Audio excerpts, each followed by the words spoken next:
What you doing? Making a video. Oh, I make videos too. Oh yeah, what kind?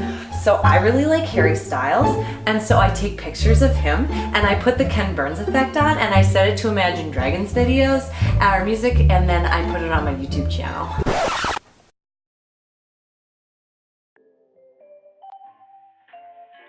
Hey, have you ever wondered if what you're using is legal to use for your videos or art?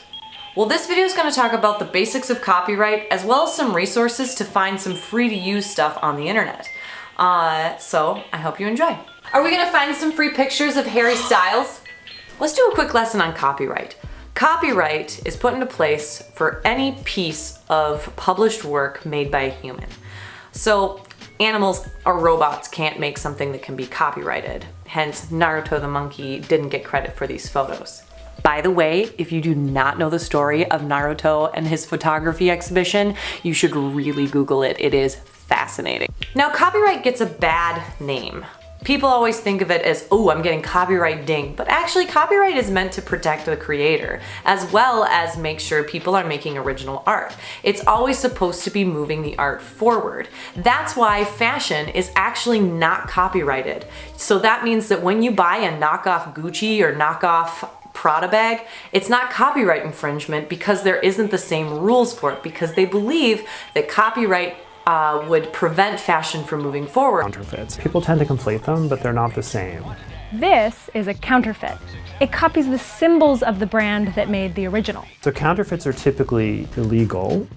Knockoffs, on the other hand, just resemble the design of the original. And that's usually fine. That's because intellectual property laws only protect some kinds of designs. If you want to know more about copyright, I would highly recommend watching Crash Course's publication about copyright that they did for their educational series. There are 3 ways that something can get into the public domain. 1, it can be put there by the artist. The artist can just say, here, I made this, have it. Or 2, it can be ineligible to go in. Hence the Naruto story. If you look back at that, it was actually a monkey took the pictures. Not able to copyright those. Or if I had a computer that I printed out a sheet of paper and it automatically all the numbers and symbols on it the computer made look like a picture of Jesus. We couldn't copyright that picture unless I wrote the code that made the computer say that.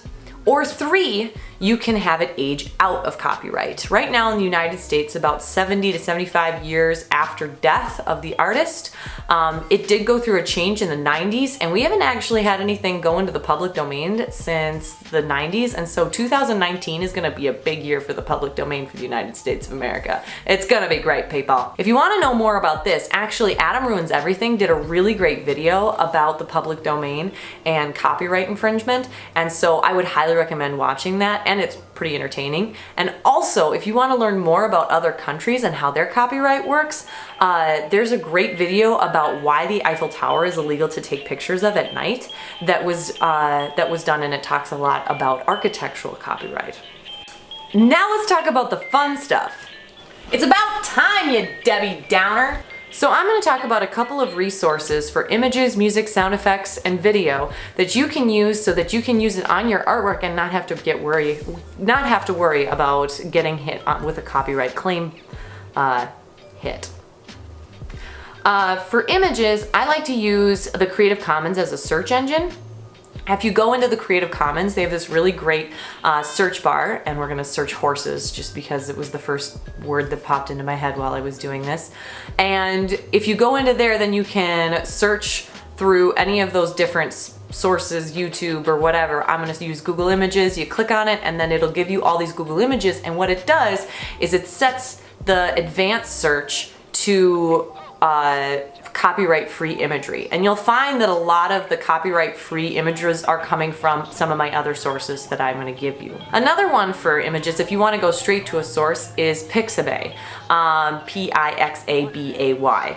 Pixabay is a really great open source, and what I like about that is that they very explicitly say you do not even need to give credit for these pictures.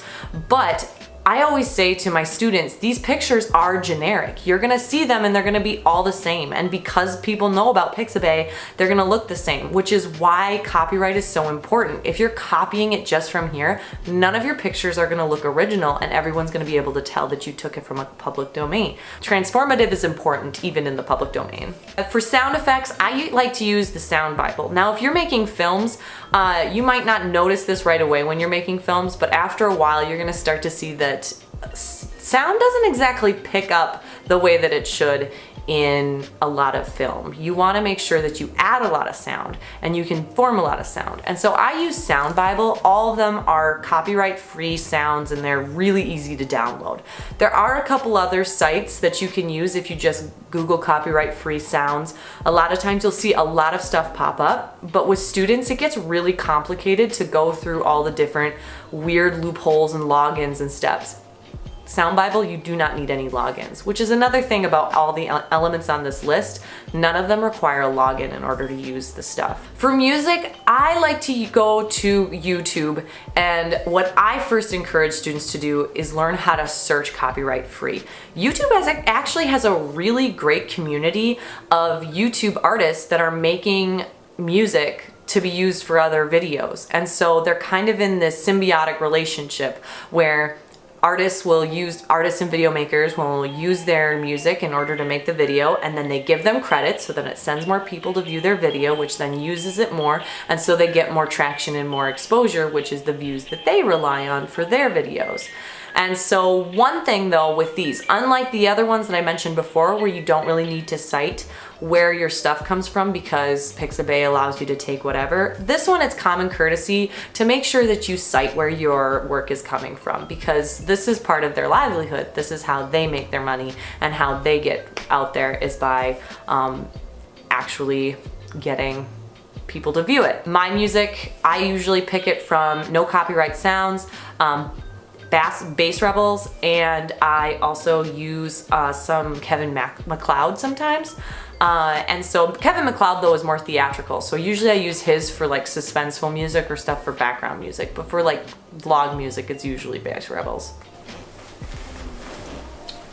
Wait a second, you've used a bunch of imagery from all over the internet. How is that not copyright infringement? You didn't make those websites. Actually, it's because this is fair use. Fair use is when you are using something transformatively or educationally. And so in this case, I am using these videos to promote those channels and to get people to go out and look at those things and not taking it and claiming it as my own. I'm also citing all my references. What's fair use? Fair use is actually vague on purpose because fair use is designed both, again, like copyright is, to protect the maker as well as the taker. They are trying to make sure that there is still room for wiggle room in both of those situations. According to this source right here, copyright is actually purposefully both terrifying and vague because they want to make sure that if someone sues you, they could possibly get away, like they could make money off of it, as well as if you get sued and you weren't actually having ill intention, you can find ways of getting out of it. And so what you need to think, the grand story of it is change things as much as possible. Remember, we're trying to make creative works. We're trying to make stuff that is different and new and exciting. And if we're always making the same thing, if we're using everything in the same way, we're not actually growing. And so always try first and foremost to make things new and exciting and better and greater and further and better. Yes.